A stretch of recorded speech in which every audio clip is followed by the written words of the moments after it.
As a urologist with over 20 years of experience, I've seen just about everything. But the patients who genuinely worry me, the ones who often show up in a state of emergency, are the men who've bought into a dangerous myth. It's the belief that having a strong bladder, being able to hold it for hours on end, is some kind of badge of honor. Maybe you do it on a long car ride to make good time, or you sit through a whole movie without getting up, thinking, what's the harm? Well, I'm here to tell you, and honestly, to beg you, please stop. For a younger guy, this habit isn't great. For a man in his 60s, 70s, or beyond, it can be catastrophic. That simple act of waiting can set off a chain reaction that leads to incredible pain, medical emergencies, and sometimes damage that can't be undone. I want to tell you about a patient of mine. We'll call him John to protect his privacy. His story is one I wish every man over 50 could hear, because it all started with that seemingly innocent decision to just hold it. The harmless habit. Deconstructed. Why age changes everything. Before we dive into John's story, we need to talk about why this is such a critical issue for senior men. When you're 25, your urinary system can take a licking and keep on ticking. The bladder is an elastic muscular balloon, and the prostate gland sitting right underneath it is usually small and out of the way. But as we get older, that picture changes. It's a slow, quiet process that most men don't even notice until they have a problem. First, the bladder muscle itself, we call it the detrusor muscle, can start to lose some of its elasticity and power. Just like any other muscle in your body, it ages. This means it might not squeeze as forcefully or empty as completely as it used to. But the real game changer here, the main character in this whole drama, is the prostate. It's a simple fact of male anatomy. The prostate tends to get bigger as we age. This non-cancerous growth is called benign prostatic hyperplasia, or BPH. I want you to think of your urinary tract as a garden hose. In a young man, that hose is wide open. BPH is like someone slowly, year after year, tightening a clamp on that hose. The urethra, the tube that urine has to pass through, gets gently squeezed by that growing prostate. This is why so many men over 60 start noticing changes, trouble getting the stream started, a flow that's weaker than it used to be, that annoying feeling like you haven't quite emptied the tank. Or maybe you're getting up multiple times a night. We call that nocturia, which just wrecks your sleep. This is the new normal for an aging urinary system. Now imagine taking this system, with a weaker bladder muscle and a partially clamped hose, and forcing it to hold back urine for hours. You're not showing discipline. You're setting the stage for disaster. You're asking a system that's already under pressure to handle an extreme load. This is the crucial detail so many men miss, and it's exactly where John found himself. The cautionary tale of John, Part 1, the build-up. John was 68, a retired history teacher who was loving his freedom. His greatest joy was taking long road trips with his wife, checking out national parks, and, as he liked to say, making good time. John was proud of his health. He walked daily, watched what he ate, and bragged about having a cast-iron bladder. The man could drive for 4 hours straight without even thinking about a bathroom. He saw it as proof he was still going strong. But over the last year or two, things had been subtly shifting. He noticed it took a little longer to get going in the morning. He was getting up 2, sometimes 3 times a night, which he'd complain about, but just write off as part of getting older. After he'd go, he'd sometimes have that nagging feeling that there was still a little left, but he'd just ignore it. These are the textbook symptoms of BPH, that slow clamp tightening on the hose. But like so many men, John didn't see them as warning signs. An enormous number of men over 60 deal with this, but a vast majority never mention it to a doctor, assuming it's just a normal, unavoidable part of aging. One fall, he and his wife took off on a 10-hour drive to see their grandkids. John, determined to beat traffic and get there for dinner, filled up his travel mug with coffee and got on the road. A couple of hours in, he felt the first urge. It was mild, easy to brush off. He took another sip of coffee. An hour later, the urge was stronger, more demanding. His wife suggested the next rest stop. Nope, I'm fine, John insisted, shifting in his seat. I can hold it. Let's push on for another hour or two. He was consciously fighting his body's most basic signals. In his head, he was winning a little battle of willpower. But inside his body, a far more dangerous battle was being lost. The pressure in his bladder was building to a breaking point. That garden hose, already squeezed by his prostate, was now dealing with a flood trying to get out. He had no idea that with every passing mile, he was stretching his bladder muscle past its limits and driving himself straight toward a medical emergency. The cascade of complications, the why behind the danger. Let's hit pause on John's road trip and look at what was physically happening inside his body. This wasn't just uncomfortable, it was destructive. There are three critical things that happen when a senior man, especially one with BPH, holds his urine for too long. First, bladder overdistension and muscle damage. Picture a brand new rubber band. It's strong and snappy.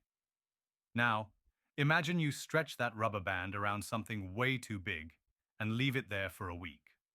When you finally take it off, it's shot. It's saggy and weak. That's exactly what happens to your bladder.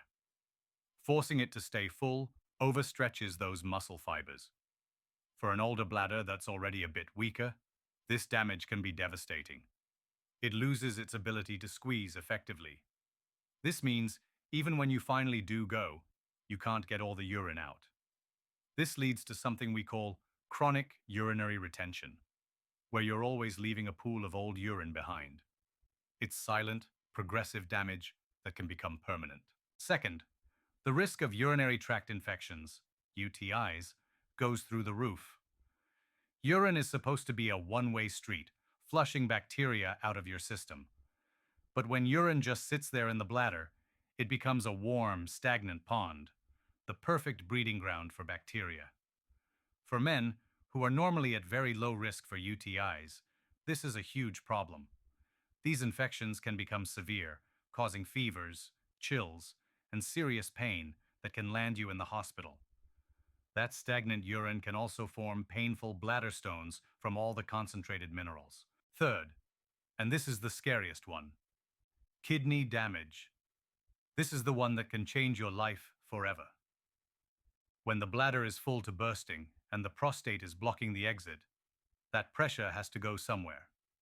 It can actually force urine backward, up the tubes to the kidneys. This condition is called hydronephrosis.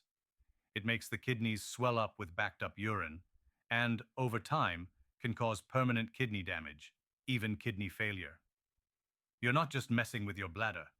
You're risking the organs that filter your entire body's blood supply. This was the damage quietly adding up inside John as he barreled down the highway, proud of his self-control, totally unaware that the pressure gauge in his body was screaming into the red. The tipping point, acute urinary retention, the climax. After nearly 5 hours, John finally pulled into his son's driveway. He was in real discomfort now, a deep, aching pressure in his gut. He turned off the car, breathed a sigh of relief, and headed straight for the bathroom. And then, nothing. He stood there, waiting for the relief that he was desperately expecting. But absolutely nothing came out. He could feel the agonizing fullness, which was quickly turning into sharp, crippling pain. He tried to relax.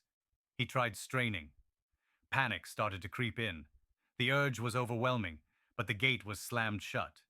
He could not go. This is acute urinary retention, or AUR, and it is a true urological emergency. It's the sudden, complete inability to urinate. For John, the combination of his enlarged prostate, his overstretched and exhausted bladder muscle, and the sheer stress of it all had created a total roadblock. His bladder muscle just didn't have the strength left to push past the obstruction. Within a half hour, the pain was unbearable. His lower belly was visibly swollen and hard. He was sweating, nauseous, and terrified. The happy reunion turned into a frantic trip to the ER. It's a scene I've witnessed hundreds of times. A man who thinks he's perfectly healthy, suddenly brought to his knees by pain and the fear of not being able to do something so basic. In the ER, they knew exactly what was happening. The immediate fix isn't a pill, it's a catheter. They insert a thin tube through the urethra, past the prostate, and into the bladder. The moment that catheter went in, there was an immediate gush of urine. They drained over a liter, that's more than a quart, from his bladder. A normal, happy bladder holds about half that. He had pushed his body to the absolute limit. The relief was instant and immense, but John's ordeal was far from over. The emergency was handled, but the consequences of that car ride were just getting started. The aftermath and irreversible consequences. That catheter gave John immediate relief, but it was also a sign of his new reality. He was sent home with the catheter still in place and an urgent appointment to see a urologist, which is when he came to see me. When he walked into my office, he was a different man. The guy who was so proud of his cast iron bladder was humbled, scared, and now dependent on a plastic tube. We ran some tests, including an ultrasound, which confirmed what we already suspected. John had severe BPH, but the real concern was his bladder. The ultrasound showed that the bladder wall, which should be thick and muscular, was thinned out. That final, intense episode of holding it had caused significant and likely permanent damage. This was the hard truth I had to explain to John, and it's the core message I want you to hear today. The fallout from ignoring these symptoms isn't temporary. We started him on medications to help relax the prostate and improve his flow. After a week, we tried removing the catheter to see if he could urinate on his own. He could, but it was a shadow of what it used to be. His stream was weak, and a follow-up scan showed he was still leaving a significant amount of urine behind every single time. His bladder muscle just didn't have the power to empty completely anymore. John was now living with chronic urinary retention. His life is completely different now. He has to carefully manage what he drinks. He takes daily medication, which comes with its own side effects. He's now at a permanently higher risk for UTIs and needs regular checkups to make sure his kidneys aren't getting damaged. The simple, thoughtless act of going to the bathroom, something he'd taken for granted his whole life, is now a managed medical event. The freedom he loved so much on his road trips is gone, replaced by the constant anxiety of needing to be near a bathroom. Your action plan: preventing the emergency. John's story is a warning, but it absolutely does not have to be your story. You have the power to prevent this kind of emergency, and it comes down to a few simple, proactive steps. First, and I can't say this enough, listen to your body. Do not hold it. When you feel the urge to go, find a bathroom. Make it a priority. It sounds simple because it is. If you're going on a long trip, plan your stops. Going to a movie? Go beforehand. This isn't weakness. It's intelligence. It's respecting your body. And it's the single most important thing you can do. Second, know the warning signs and take them seriously. If you're experiencing any of the classic BPH symptoms, don't just write them off as getting old. Pay attention if you have trouble starting to urinate, a weak or stop and start stream, a feeling that you're not empty when you're done, needing to go frequently, especially getting up more than once a night, sudden, urgent, gotta go now feelings. Any one of these is a perfectly good reason to talk to your doctor. Third, get evaluated. A trip to your doctor or a urologist isn't scary. It often starts with just a conversation. A few simple, painless tests can figure out what's going on. Catching BPH early means we can manage it with excellent medications or simple procedures that preserve your bladder and kidney health long before it becomes a crisis. Finally, review your medications with your doctor. This is a big one. Lots of common over-the-counter drugs can make urination problems worse. I'm talking about certain antihistamines like Benadryl, decongestants in cold medicine, some antidepressants, and even certain pills for an overactive bladder. If you already have an enlarged prostate, taking one of these can be the straw that breaks the camel's back. Make sure your doctor knows every single thing you take. The stories we tell ourselves about our bodies matter. The idea that a senior man holding his urine is a sign of strength is a dangerous fantasy. As John's story shows, the reality is that you are gambling with your bladder, your kidneys, and your quality of life. Real strength lies in acknowledging the changes that come with age and taking smart, proactive steps to stay healthy. Ignoring your body is a bet against the house, and the stakes are just too high. You're risking pain, infections, ER visits, and permanent damage. So please listen to your body. When you have to go, just go. I hope this has been helpful. Let's look out for each other. Please share this message with a friend, your brother, your dad, anyone who needs to hear it. And feel free to share your own experiences or questions in the comments below. Starting a conversation could save someone from going through what John did. Thanks for your time.